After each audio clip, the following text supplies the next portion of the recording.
की, भारत माता की, गंगा मैया की, गंगा मैया की।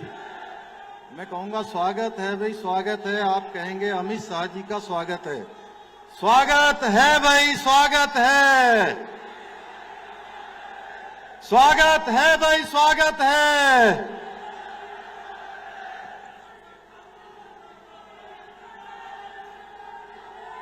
मंच पर विराजमान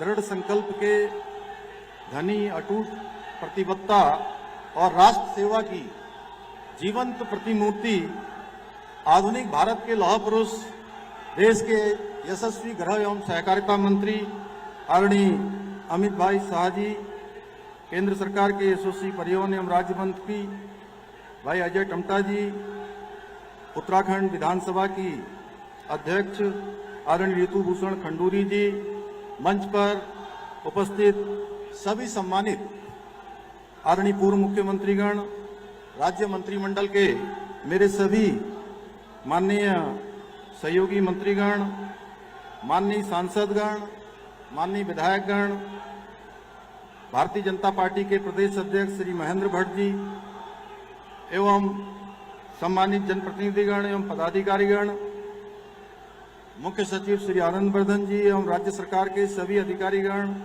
कार्यकर्ता बंधु एवं प्रदेश के कोने कोने से पधारे आप सभी माताओं, बहनों और हमारे सामने के मंच पर विराजमान, जिनकी उपस्थिति हमको हमेशा हमारा प्रोत्साहन करती है, हमको ऊर्जा प्रदान करती है, ऐसे सभी पूज्य संतगण, मैं उन सब की उपस्थिति को प्रणाम करता हूं, नमन करता हूं।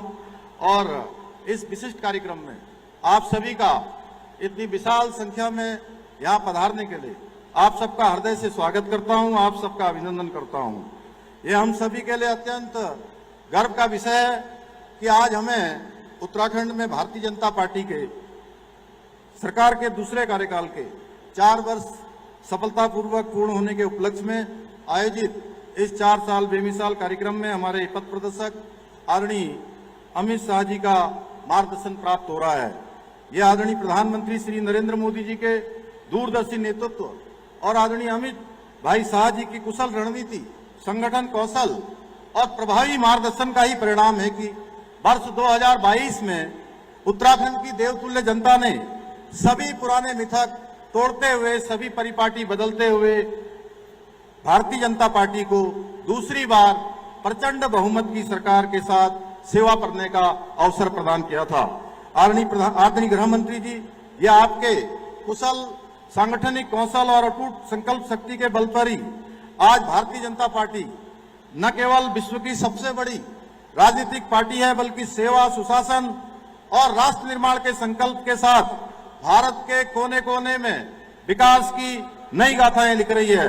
आपके कुशल नेतृत्व ने प्रत्येक जन मन गण के मन में एक नई ऊर्जा का संचार किया है, जिससे असंभव से दिखने वाले कार्य भी संभव हो रहे हैं। आज आदरणीय प्रधानमंत्री जी के नेतृत्व में और आपके मार्गदर्शन में, जहां एक और जम्मू कश्मीर से धारा 370 हटाकर एक भारत श्रेष्ठ भारत के स्वप्न को साकार करने का ऐतिहासिक कार्य किया गया है, वहीं नागरिक संशोधन अधिनियम को लागू कर वर्षों से उपेक्षित हिंदू शरणार्थियों को सम्मान और सुरक्षा का अधिकार दिलाया गया है। यह आपकी दृढ़ इच्छा शक्ति का परिणाम है कि आज देश में गुलामी की मानसिकता वाले अंग्रेजों के दमनकारी कानूनों को समाप्त कर भारतीय न्याय संहिता सहित 3 नए कानूनों के माध्यम से न्याय व्यवस्था को भारतीय आत्मा के अनुरूप बनाया गया है, जहां दंड नहीं बल्कि न्याय महत्वपूर्ण है। आदरणीय गृह मंत्री जी, यह आपके दृढ़ संकल्प का ही नतीजा है कि आज देश में आतंकवाद, नक्सलवाद जैसी विघटनकारी शक्तियों पर प्रभावी अंकुश लग पाया है। जिन क्षेत्रों में कभी अशांति और भय का माहौल हुआ करता था, आज वो क्षेत्र विकास और समृद्धि के नए आयाम स्थापित कर रहे हैं। कश्मीर के जिस लाल चौक पर कभी तिरंगा फहराना भी एक चुनौती माना जाता था, आज वहां पूरे गर्व और सम्मान के साथ भारत का तिरंगा लहरा रहा है। आपके दृढ़ निश्चय के कारण ही आज भारत को नक्सलवाद और आतंकवाद का सफाया करने में निर्णायक विजय प्राप्त होने जा रही है। महोदय, आपके अथक प्रयासों का प्रतिफल है कि आज देश सहकारिता के क्षेत्र में भी अभूतपूर्व प्रगति कर रहा है, जिससे करोड़ों किसान, ग्रामीण और छोटे उद्यमों के लिए नए नए अवसरों के द्वार खुल रहे हैं। आज के इस अवसर पर आदरणीय गृह मंत्री जी के द्वारा हमारे पुलिस विभाग में 1900 चयनित आरक्षियों को नियुक्ति पत्र प्रदान करने के साथ ही सीए के अंतर्गत पाकिस्तान, बांग्लादेश और अफगानिस्तान जैसे देशों के आए हमारे शरणार्थी भाई बहनों को भारतीय नागरिकता प्रदान की गई है। मैं आज के इस अवसर पर आप सभी नवनियुक्त होने वाले आरक्षियों को और भारत की नागरिकता प्राप्त करने वाले भाई बहनों को हृदय से बधाई देता हूं। यह आप सभी का सौभाग्य है कि आपको ऐसे महान व्यक्तित्व के करकमलों से सम्मान प्राप्त हो रहा है, जिन्होंने अपनी दृढ़ इच्छा शक्ति के बल पर राष्ट्र की एकता, अखंडता और गौरव को नई ऊंचाइयों पर पहुंचाया है। भाइयों बहनों, आदरणीय प्रधानमंत्री जी, आदरणीय गृह मंत्री जी मिलकर आज सशक्त और स्वावलंबी भारत के उस स्वप्न को साकार करने के लिए काम कर रहे हैं जो हमारे महान पूर्वजों और स्वतंत्रता सेनानियों ने संजोया था। आदरणीय मोदी जी देश के ऐसे पहले प्रधानमंत्री हैं जिन्होंने भारत को विकसित राष्ट्र बनाने का संकल्प लिया है और उसे साकार करने के लिए पूरी प्रतिबद्धता के साथ निरंतर कार्य कर रहे हैं। आप सभी भली भांति जानते हैं 2014 से पहले पूर्व दुनिया के देश भारत को कमजोर और पिछड़े राष्ट्र के रूप में देखते थे, परंतु आज आदरणीय प्रधानमंत्री जी के सशक्त नेतृत्व के कारण पूरी दुनिया भारत की सामर्थ्य, शक्ति और क्षमता के आगे नतमस्तक है। आज भारत G20 समिट, वैश्विक AI समिट जैसे बड़े वैश्विक सम्मेलनों की सफल मेजबानी करके विश्व पटल पर अपनी नेतृत्व क्षमता का परिचय दे रहा है।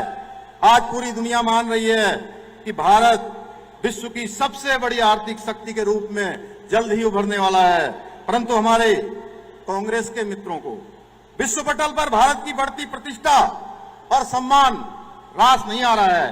कांग्रेस के लोग आदरणीय प्रधानमंत्री मोदी जी का विरोध करने के चक्कर में आज देश का विरोध करने लगे हैं। हाल ही में आपने देखा होगा देश के अंदर एक पूरी विश्व की AI बड़ी समिट के दौरान इन लोगों ने सारी हदें पार कर दी और वैश्विक ग्लोबल लीडर्स के सामने भारत को नीचा दिखाने का प्रयास किया। अपने युवराज के अपरिपक्व नेतृत्व में आज पूरी कांग्रेस दिशाहीन और देश विरोधी हो चुकी है। भाइयों बहनों, आज आदरणीय प्रधानमंत्री जी के नेतृत्व में सनातन का जय घोष चारों ओर गूंजा है। भारत अपनी जड़ों से जुड़ते हुए पुनः विश्व गुरु बनने की ओर तेजी से अग्रसर हो रहा है। चाहे अयोध्या जी में भगवान श्री रामचंद्र जी का भव्य मंदिर बनना हो, काशी में काशी कॉरिडोर बनना हो, उज्जैन में महाकाल लोक बनना हो, या हमारे राज्य में केदारनाथ धाम, बद्रीनाथ धाम का मास्टर प्लान हो या नव निर्माण का काम हो। आज हमारी धार्मिक धरोहरों को संवारने का, सजाने का उल्लेखनीय कार्य किया जा रहा है, पर हमारे विपक्ष को ये सब रास नहीं आ रहा है। ये वही लोग हैं जिन्होंने भगवान श्री राम के भव्य मंदिर को बनने से रोकने के लिए अपनी पूरी ताकत लगा दी थी। भाइयों बहनों, आज आदरणीय प्रधानमंत्री श्री नरेंद्र मोदी जी के नेतृत्व में, आदरणीय गृह मंत्री जी के मार्गदर्शन में हमारे प्रदेश में डबल इंजन की सरकार द्वारा प्रदेश के समग्र विकास के साथ साथ हमारी समृद्ध सांस्कृतिक विरासत के संरक्षण और संवर्धन की दिशा में भी निरंतर कार्य किया जा रहा है। आज जहां राज्य में सड़क, शिक्षा, स्वास्थ्य, रेल और हवाई कनेक्टिविटी सहित सभी महत्वपूर्ण क्षेत्रों से जुड़े इंफ्रास्ट्रक्चर को मजबूत करने की दिशा में कार्य किया जा रहा है, वहीं विभिन्न नीतियों और योजनाओं के माध्यम से राज्य को सामाजिक और आर्थिक रूप से सशक्त और समृद्ध बनाने की दिशा में निरंतर प्रयास किया जा रहा है। वर्ष 2023 में ग्लोबल इन्वेस्टर समिट का हमने आयोजन किया था। 3,56,000 करोड़ के निवेश समझौते उस समय हुए थे। हमें गर्व है कि पिछले वर्ष आदरणीय गृह मंत्री जी के कर कमलों द्वारा 1 लाख करोड़ से अधिक के निवेश समझौतों को हमने धरातल में उतारने में सफलता प्राप्त की। यह हम सभी के लिए गर्व का विषय है कि आदरणीय प्रधानमंत्री जी के नेतृत्व और आदरणीय गृह मंत्री जी के मार्गदर्शन से बीते 4 वर्षों में हमारे राज्य ने पहली बार कई उल्लेखनीय उपलब्धियों का साक्षात्कार किया है। पहली बार राज्य में G20 वैश्विक सम्मेलन का साक्षी बना, पहली बार राज्य में राष्ट्रीय खेलों का आयोजन हुआ और पहली बार राज्य के खिलाड़ियों ने 100 से अधिक राष्ट्रीय खेलों में मेडल प्राप्त कर अंक तालिका में उत्तराखंड राज्य ने 7वां स्थान प्राप्त किया। पहली बार राज्य में वर्ष भर पर्यटन को बढ़ावा देने के लिए बृहद स्तर पर शीतकालीन यात्रा प्रारंभ की गई। भाइयों बहनों, डबल इंजन की सरकार ने बीते 4 सालों में हमारे राज्य की आर्थिकी में 1.5 गुना से अधिक की वृद्धि की हुई है और पिछले 1 वर्ष में राज्य की जीएसडीपी में 7.23% की बढ़ोतरी हुई है और प्रति व्यक्ति आय में 41% की वृद्धि हुई है। बीते 4 वर्षों में राज्य का बजट 60,000 से बढ़कर 1 लाख करोड़ को पार कर गया है। बीते 4 वर्षों में राज्य में 20,000 से अधिक नए उद्योग स्थापित हुए हैं। बीते 4 वर्षों में राज्य में स्टार्टअप की संख्या 700 से बढ़कर 1700 हो गई है। आज हेलीपोर्ट की संख्या 2 से 7 और वहीं हेलीपैड की संख्या 60 से बढ़कर 118 हो गई है। बीते 4 वर्षों में बिजली उत्पादन 3 गुना बढ़ गया है। राज्य में होटलों की संख्या में 25% की बढ़ोतरी हुई है। वहीं नए होम स्टे की संख्या में 50% से अधिक की बढ़ोतरी हुई है। आज डबल इंजन की सरकार के कारण राज्य दोगुनी रफ्तार से प्रगति कर रहा है। इसी का परिणाम है कि आज हमारे राज्य में रिवर्स प्लान 44% की बढ़ोतरी दर्ज की है। आज लोग पुनः अपने पैतृक स्थानों को, अपने गांवों को पुनः लौट रहे हैं। हम किसानों की आय वृद्धि करने के साथ साथ मत्स्य विकास के क्षेत्र में देश के अग्रणी राज्य बने। हमारा राज्य युवाओं को रोजगार देने के और अवसर उपलब्ध कराने में भी देश का अग्रणी राज्य बनकर उभरा है। ईज ऑफ डूइंग बिजनेस में उत्तराखंड को अचीवर्स स्टार्टअप रैंकिंग्स में लीडर्स की श्रेणी प्राप्त हुई है।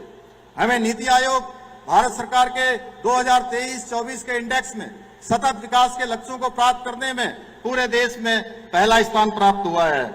हम वर्ष 2024 में नीति आयोग द्वारा जारी एक्सपोर्ट प्रिपेयर्डनेस इंडेक्स में भी देश के अग्रणी राज्यों में शामिल हुए हैं। हमें पर्यटन, एविएशन और खेल के विकास से जुड़े क्षेत्रों में best state for promotion of aviation ecosystem तथा बेस्ट विलेज, बेस्ट डिस्ट्रिक्ट जैसे राष्ट्रीय सम्मान भी प्राप्त हुए हैं। आज उत्तराखंड को national logistics index, state startup ecosystem, ease of doing business, state energy and green index जैसे कई राष्ट्रीय सूचकांकों में विभिन्न पुरस्कार प्राप्त हुए हैं। भाइयों बहनों, हम उत्तराखंड के समग्र विकास के साथ साथ उत्तराखंड की सांस्कृतिक अस्मिता, पारंपरिक पहचान और डेमोग्राफिक संतुलन को सुरक्षित और संरक्षित रखने के लिए भी संकल्पित होकर काम कर रहे हैं। आदरणीय गृह मंत्री जी की प्रेरणा से और उनके मार्गदर्शन में हमने उत्तराखंड में समान नागरिक संहिता लागू करके सामाजिक न्याय और समानता की दिशा में ऐतिहासिक कदम उठाया है। हमें गर्व है कि हम यूसीसी को हमने लागू ही नहीं किया, बल्कि उसे प्रभावी रूप से धरातल पर उतारने का काम किया है। कुछ लोग यूसीसी के बारे में तरह तरह का भ्रम फैलाने का प्रयास कर रहे थे, लेकिन आज इसके सफल क्रियान्वयन ने उनके मुंह पर ताला लगा दिया है। भाइयों बहनों, आदरणीय गृह मंत्री जी की प्रेरणा से हमने राज्य में ऑपरेशन कॉलनेमी और सघन सत्यापन अभियान के माध्यम से घुसपैठियों के खिलाफ भी व्यापक स्तर पर कार्रवाई की है। वहीं हमने सख्त भू कानून बनाकर हमारे पहाड़ी क्षेत्रों में जमीनों की अवैध खरीद फरोख्त पर लगाम लगाकर भू माफियाओं पर अंकुश लगाने का काम भी किया है। भाइयों बहनों, आज के अवसर पर मैं आप सबसे कहना चाहता हूं कि आदरणीय प्रधानमंत्री जी और आदरणीय गृह मंत्री जी के नेतृत्व में उत्तराखंड का समग्र विकास और देवभूमि के गौरव को पुनर्स्थापित करने वाली डबल इंजन की सरकार चाहिए या विकास के नाम पर केवल अपनी तिजोरियां भरने वाली कांग्रेस। अब ये आपने सोचना है, आपको समान नागरिक संहिता चाहिए या धर्म की आड़ या कानून का मौखौल उड़ाने वाली मुगल प्रस्त सोच चाहिए। आपको नकल विरोधी कानून चाहिए जिसको लागू करने के बाद हम 28,000 से अधिक युवाओं को नौकरी देने में सफल रहे हैं, या खुलेआम सरकारी नौकरियों की बोले लगाने वाली कांग्रेस। आपको देवभूमि के देवत्व और अस्मिता की रक्षा करने वाली भाजपा चाहिए, या राज्य में लैंड जिहाद, लब जिहाद जैसे कुकृतियों को खुली छूट देने वाली कांग्रेस चाहिए। आपको धर्मांतरण विरोधी, दंगारोधी कानून या वोट बैंक और तुष्टीकरण की राजनीति वाली ये कांग्रेस चाहिए। आपको मदरसा बोर्ड समाप्त करके सबको एक समान शिक्षा से जोड़ने वाली भाजपा चाहिए, या अलगाववाद को बढ़ावा देने वाली कांग्रेस। आज के इस अवसर पर मैं आप सभी को विश्वास दिलाना चाहता हूं कि जब तक उत्तराखंड को हम प्रत्येक क्षेत्र में अग्रणी और आत्मनिर्भर नहीं बना देते, तब तक हम चैन से नहीं बैठेंगे, आराम से नहीं बैठेंगे। और मुझे पूरा विश्वास है आप सभी के सहयोग और आशीर्वाद से हम सभी मिलकर उत्तराखंड को देश का अग्रणी राज्य बनाने के अपने विकल्प वही संकल्प को साकार करने में सफल होंगे।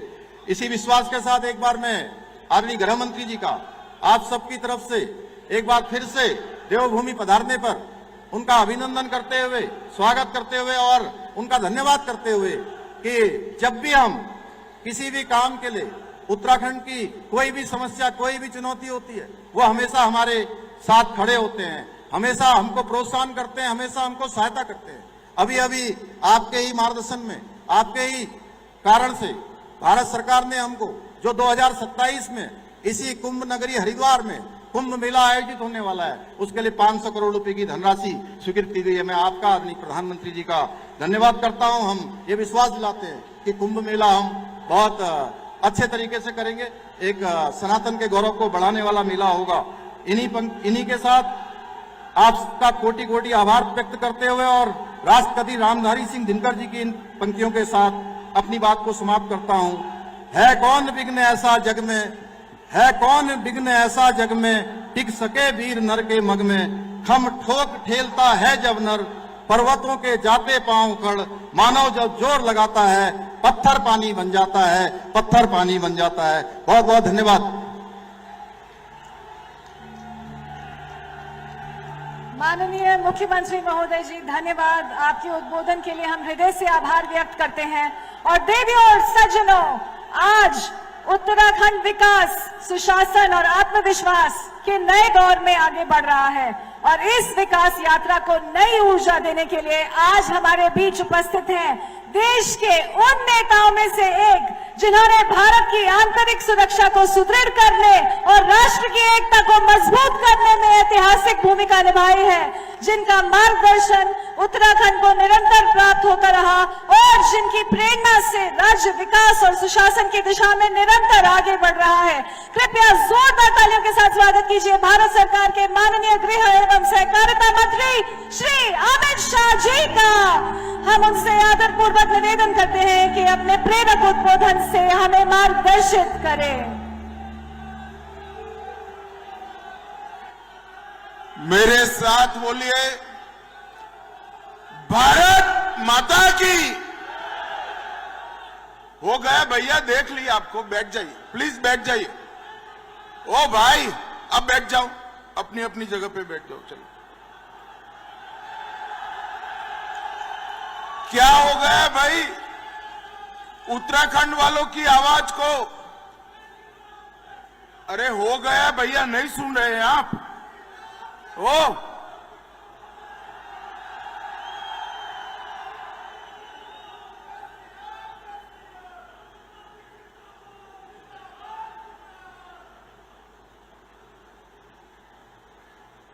क्या हो गया है भाई उत्तराखंड वालों की आवाज को? ऐसी आवाज नहीं चलेगी भाई, दिल्ली तक आवाज जानी चाहिए। आज हरिद्वार में भाजपा वाले इकट्ठा हुए।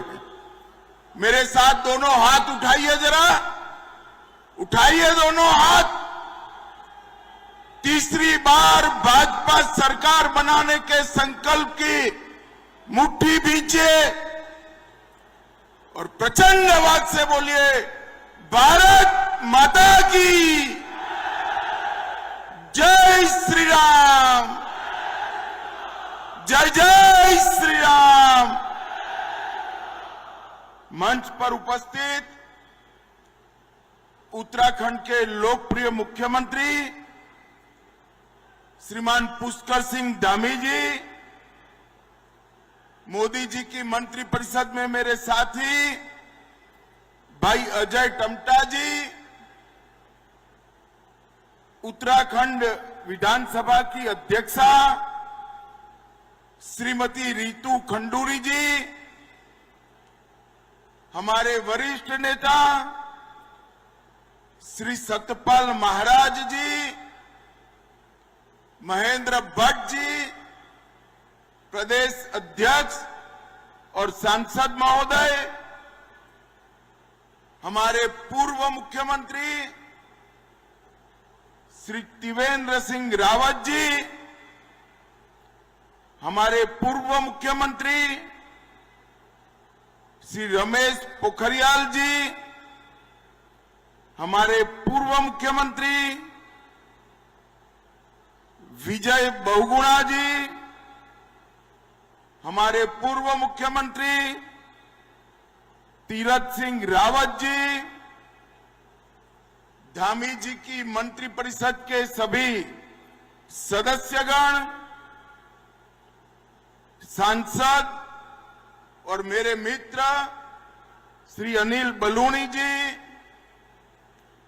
सांसद श्री अजय भट्ट जी, सांसद श्रीमती माला राज्यलक्ष्मी शाह जी, सांसद श्री नरेश बंसल जी, उपस्थित सभी भारतीय जनता पार्टी के वरिष्ठ नेतागण और आज इस विशाल समारोह में आए हुए प्यारे भाइयों, बहनों, माताओं और मेरे जिगर के टुकड़े जैसे युवा मित्रों, आप सभी को राम राम। सबसे पहले पूरे देश की आस्था जहां पर निवास करती है, पूरे देश के सभी अखाड़ों के, सभी प्रकार के संगठन के संतगण जहां निवास करते हैं, वो देवभूमि उत्तराखंड को मैं प्रणाम कर कर मेरी बात की शुरुआत करता हूं। बाबा केदारनाथ धाम, बद्रीनाथ धाम, गंगोत्री, यमुनोत्री और हेमकुंड साहिब के साथ यहां विद्यमान अनेकानेक तीर्थों को प्रणाम कर कर मेरी बात की शुरुआत करना चाहता हूं। भाइयों बहनों, आज मौका है धामी जी की सरकार के 4 साल पूरा होने का, मगर इसके साथ साथ मौका है भारतीय जनता पार्टी की सरकार के 9 साल भी आज पूरे हो रहे हैं। 9 साल भी आज। अभी अभी मोदी जी आए थे, उत्तराखंड के 25 साल का महोत्सव शुरू कर कर गए।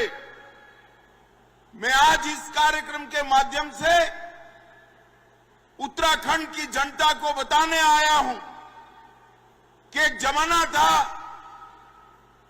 जब ये उत्तराखंड देवभूमि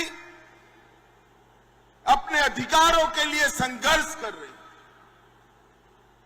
अलग राज्य, अलग पहचान, उत्तराखंड की संस्कृति, इसको बचाने के लिए उत्तराखंड के युवा मैदान में उतरे थे। और उस वक्त एक कांग्रेस पार्टी और समाजवादी पार्टी ने सहन न हो सके ऐसा दमन हमारे उत्तराखंड के युवाओं पर किया था।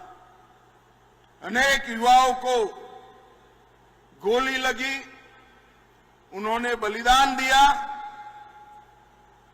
रामपुर तिराहा की घटना आज भी उत्तराखंड वासी भूले नहीं। मैं आज आप सबको बताने आया हूं कि उस वक्त भाजपा के वरिष्ठ नेता और उस वक्त के प्रधानमंत्री श्री अटल बिहारी वाजपेयी ने उत्तराखंड की रचना करने का काम किया था। एक कांग्रेस के सो कॉल्ड विद्वान कह रहे थे, छोटे राज्य कैसे टिकेंगे, इनकी अर्थव्यवस्थाएं कैसे चलेगी।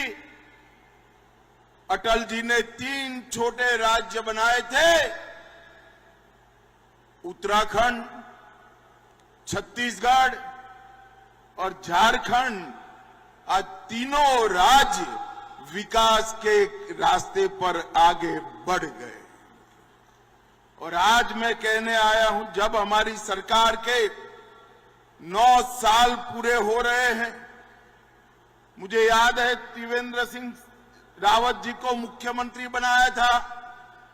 पहले कार्यक्रम में मैं आया था, तब मैंने कहा था मोदी जी, अटल जी ने बनाया है, मोदी जी संवारने का काम करेंगे, मोदी जी संवारने।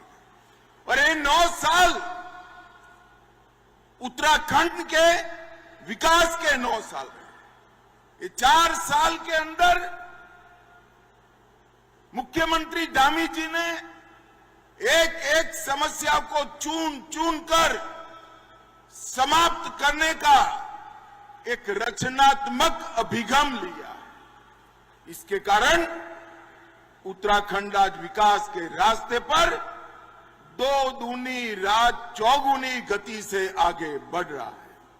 और मित्रों, आज ही 1132 करोड़ के जन सुखाकारी के अलग अलग कामों का लोकार्पण और भूमि पूजन हो रहा है। आज यहां पर नई न्याय संहिताओं की प्रदर्शनी का भी उद्घाटन हो रहा है। मेरे उत्तराखंड देवभूमि के सभी वकील मित्रों को मेरा आग्रह है, न्याय प्रणालियों के साथ जुड़े हुए सभी युवाओं को और विशेषकर माताओं बहनों को आग्रह है कि ये प्रदर्शनी जरूर देखिए। मोदी जी के नेतृत्व में अंग्रेजों द्वारा बनाए गए 150 साल पुराने कानून, जिसको बनाने का उद्देश्य था अंग्रेज सरकार की हुकूमत को लंबा चलाना, वो समाप्त कर हमारे नागरिकों की सुरक्षा के लिए न्याय संहिताएं बनाई है। मैं ज्यादा कहना नहीं चाहता, परंतु इतना जरूर कहना चाहता हूं कि कानून के 2028 में कंप्लीट इंप्लीमेंटेशन हो जाएगा। उसके बाद कोई भी नागरिक पुलिस थाने में जाकर एफआईआर कराएगा, 3 साल में सुप्रीम कोर्ट तक की पूरी न्याय प्रणाली समाप्त हो जाएगी। अब समय पर न्याय मिलेगा। ये दुनिया के सबसे आधुनिक न्याय संहिताएं हैं और ये दुनिया की सबसे वैज्ञानिक न्याय संहिता है।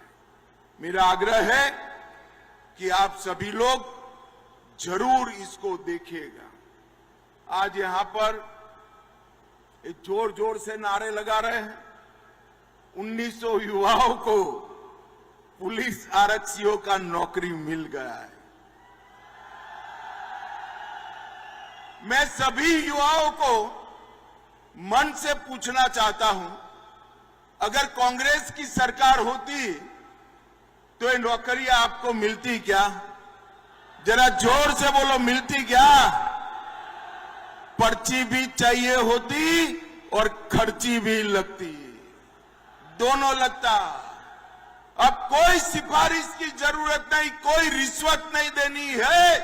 पहाड़ पर रहने वाला हमारी बूढ़ी माँ का बेटा कोई सिफारिश के बगैर आज नौकरी प्राप्त कर कर अपने घर जा रहा है। इसी को शासन है। और यहां पर धामी जी ने जो नकल विरोधी कानून बनाया है, वो कानून ने एक प्रकार की पारदर्शिता रोजगारी क्षेत्र में लाई और इसके कारण ये संभव हो पाया। आज यहां पर पाकिस्तान और अफगानिस्तान से आए हुए लगभग 200 लोगों को नागरिकता दी गई।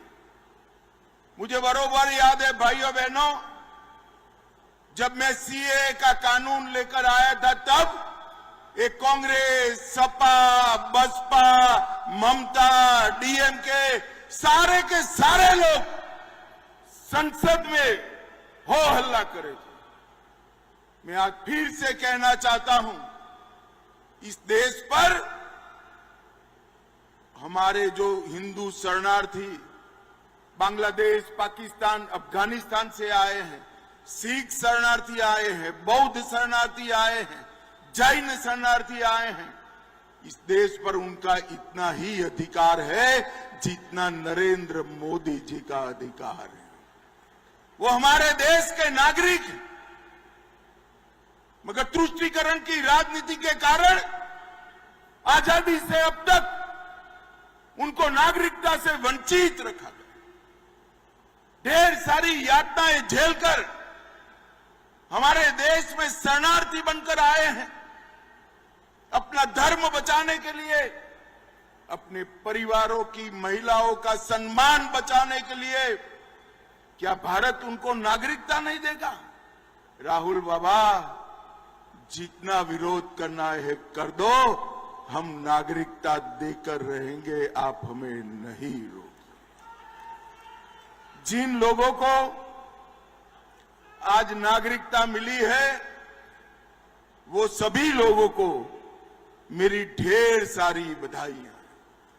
भाइयों बहनों, 2024 के आम चुनाव में नरेंद्र मोदी जी तीसरी बार देश के प्रधानमंत्री बने, लगातार तीसरी बार, और 6 दशक के बाद ये घटना हो रही है।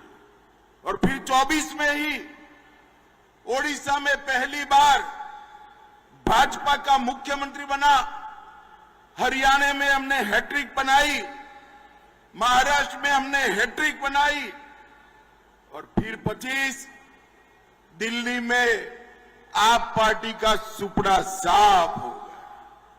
बिहार में हमने 2/3 बहुमत से सरकार बनाई। केरल के त्रिवेंद्रम में पहली बार भाजपा का भगवा वहां पर लहराया। महाराष्ट्र में भी हमने विजय प्राप्त करी, और 26 में बंगाल और तमिलनाडु में भारतीय जनता पार्टी और एनडीए की सरकार बनने जा रही है। मगर 27 का उद्घाटन देवभूमि वालों आप लोगों को करना है। 27 में फिर से पूर्ण बहुमत की भारतीय जनता पार्टी की सरकार बनानी। मुझे बताओ भाई, 27 में प्रचंड बहुमत से भाजपा सरकार बनाओगे क्या? अरे जोर से बोलो, बनाओगे क्या? भाइयों बहनों, ये हरिद्वार में कुंभ 27 में भी आने वाला है, और उत्तराखंड में 27 में लगातार तीसरी बार भारतीय जनता पार्टी की सरकार बनने वाली। ये धामी जी अभी धन्यवाद कर रहे थे मोदी जी का कि कुंभ के लिए एक बड़ी राशि उपलब्ध कराई है। धामी जी, इसमें धन्यवाद का कोई कारण नहीं बनता। हरिद्वार का कुंभ पूरे भारत की शान होता है, पूरे भारत की शान। और ये तो नरेंद्र मोदी सरकार, हमने हमारी संस्कृति से जुड़े कई साल पुराने सारे काम समाप्त कर दिए। धारा 370 को समाप्त कर दिया। हिंदू शरणार्थियों के लिए सीएए लेकर आए। 550 साल से जिसकी हिंदू समाज राह देख रहा था, वो रामलल्ला का मंदिर बनाने का काम भी हमने समाप्त कर दिया। केदारनाथ धाम, बद्रीनाथ धाम में पूरे शहर की पुनर्रचना कराई। महाकाल लोक बनाया, और औरंगजेब ने तोड़ा हुआ काशी विश्वनाथ का कॉरिडोर भी नरेंद्र मोदी जी ने बनाया। नरेंद्र मोदी जी ने। ये कुंभ जो आने वाला है, वो सभी रिकॉर्ड तोड़ने वाला होगा, ऐसा मुझे विश्वास है। मित्रों, मोदी जी ने सीमांत गांव को भारत के पहले गांव का सम्मान दिया, और वाइब्रेंट विलेज कार्यक्रम के माध्यम से हम सीमांत गांवों का विकास कर भारत के पहले गांव का विकास कर वहां पलायन रोकने की पूरी वैज्ञानिक योजना बनाई है। और मैं आज यहां कहने आया हूं उत्तराखंड वालों इसका सबसे बड़ा फायदा आने वाले दिनों में हमारी देवभूमि उत्तराखंड को होने वाला है। देवभूमि उत्तराखंड। मित्रों, ये कांग्रेस पार्टी पूरी ऊर्जा घुसपैठियों को बचाने के लिए लगा रही है।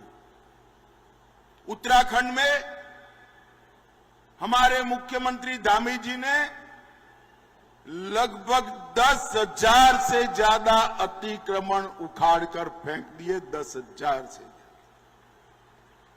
सिर्फ अतिक्रमण की बात नहीं है, मैं आज उत्तराखंड की जनता को कहने जा रहा हूं कि पूरे देश से जहां जहां घुसपैठिया है, केदारनाथ धाम से लेकर कन्याकुमारी तक, एक एक घुसपैठिए को चुन चुन कर हम भारत के बाहर निकालने का काम करेंगे। भारत के बाहर। राहुल बाबा को जितना विरोध करना है उतना विरोध कर दे। वो SIR का भी विरोध करे।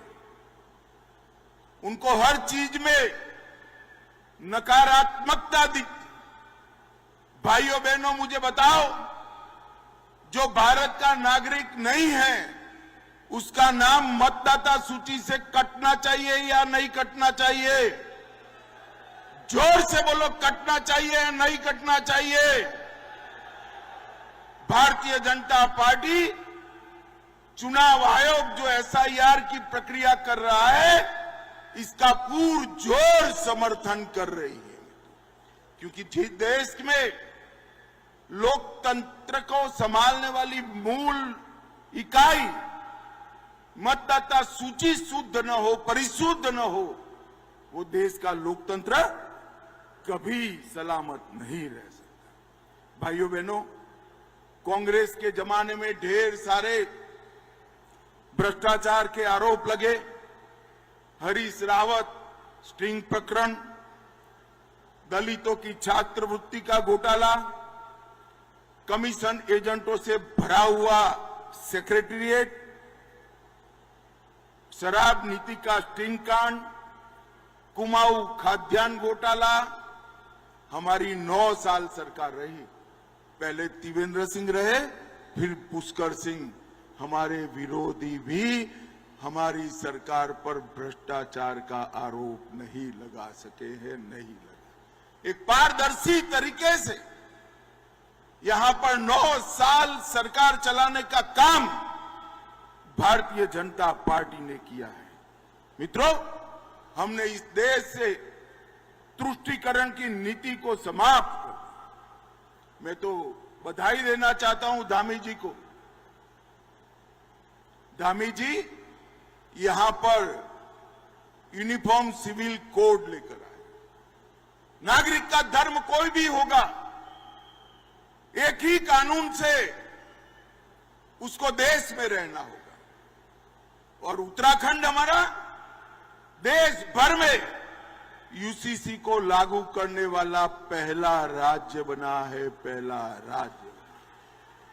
और ये UCC ही जनसांख्यिकी में जो अप्राकृतिक वृद्धि है, ये अप्राकृतिक वृद्धि को रोकने का काम भी UCC ही करने वाली है। और मोदी जी ने जनसांख्यिकी के बदलाव के लिए एक हाई पावर कमेटी भी बनाने का निर्णय किया है। कुछ ही दिन में वो कमेटी अपना काम शुरू कर देगी। मित्रों, आज मैं यहां आया हूं तब कांग्रेस के लोगों से हिसाब किताब भी मांगना चाहता हूं। भाई, मांगना चाहिए या नहीं मांगना चाहिए? जरा जोर से बोलो, मांगना चाहिए या नहीं मांगना चाहिए? 2004 से 14 तक कांग्रेस पार्टी ने डिवोल्यूशन की ग्रांट और ग्रांट इन एड उत्तराखंड को सिर्फ 54,000 करोड़ रुपया, 54,000। और मोदी जी ने वही 10 साल में 4 से 24 में 1,87,000 करोड़ रुपया देने का काम किया। इसके अलावे 12,000 करोड़ का केदारनाथ, बद्रीनाथ, यमुनोत्री, गंगोत्री 900 किलोमीटर का 4 धाम महामार्ग, दिल्ली देहरादून इकोनॉमिक कॉरिडोर 8,000 करोड़ का, 5,000 करोड़ से उत्तराखंड में 30 राष्ट्रीय राजमार्गों का निर्माण, 2200 करोड़ से टनकपुर में 8 मार्गों का निर्माण, नजीबाबाद अफजलगढ़ बाईपास, पुरकाजी लक्सर हरिद्वार रोड का नवीनीकरण और मित्रों विकास का द्योतक राज्य का बजट होता है। 2009 से 14 में उत्तराखंड का औसत बजट था 187 करोड़ रुपए, सिर्फ 187। मेरी बात ध्यान से सुनिएगा, 9 से 14 में उत्तराखंड का एवरेज बजट था 187 करोड़ रुपया। धामी जी ने अभी बजट रखा 187 करोड़ से ये 9 साल में बढ़कर 4,770 करोड़ रुपए का बजट हुआ। ये बताता है कि हमारा उत्तराखंड कितना आगे बढ़ा। 26,000 करोड़ से 3 नए रेलवे प्रोजेक्ट दिए गए, 303 किलोमीटर विद्युतीकरण पूरा कर दिए गए, 147 स्टेशन अमरूद स्टेशन बन रहे हैं, 100 फ्लाईओवर और अंडर ब्रिज बने हैं और सबसे बड़ी रेल सुरंग ऋषिकेश से कर्णप्रयाग वो भी बनाने का काम हुआ है। कई सारे हेलीपैड बने हैं, देहरादून एयरपोर्ट को आधुनिक किया गया है, एग्रीकल्चर और मत्स्य पालन के लिए ढेर सारा काम हुआ है। पर्वतमाला रोपवे विकास कार्यक्रम में 2400 करोड़ रुपया लगाया गया है। और मित्रों, सबसे बड़ी बात 2014 में उत्तराखंड की प्रति व्यक्ति आय 1,25,000 रुपया, और वो 9 ही वर्ष में 1,25,000 से बढ़कर 2,60,000 करने का काम हमारे दोनों सरकारों ने किया है। हमारा जीएसडीपी 1,50,000 करोड़ था, वो बढ़कर 3,50,000 करोड़ जीडीपी करने का काम हुआ है। लगभग 10,000 किसानों को प्रधानमंत्री किसान योजना का लाभ मिला, 14 लाख घरों को जल जीवन मिशन का फायदा घर में नल मिला, 62 लाख लोगों को 5 लाख तक का स्वास्थ्य का फायदा मिला, 5,80,000 घरों में शौचालय बना, 60 लाख लोगों को प्रति माह प्रति व्यक्ति 5 किलो अनाज मुफ्त में मिलता है और 5,33,000 माताओं बहनों को गैस का सिलेंडर देने का काम भारतीय जनता पार्टी के नेता नरेंद्र मोदी ने किया।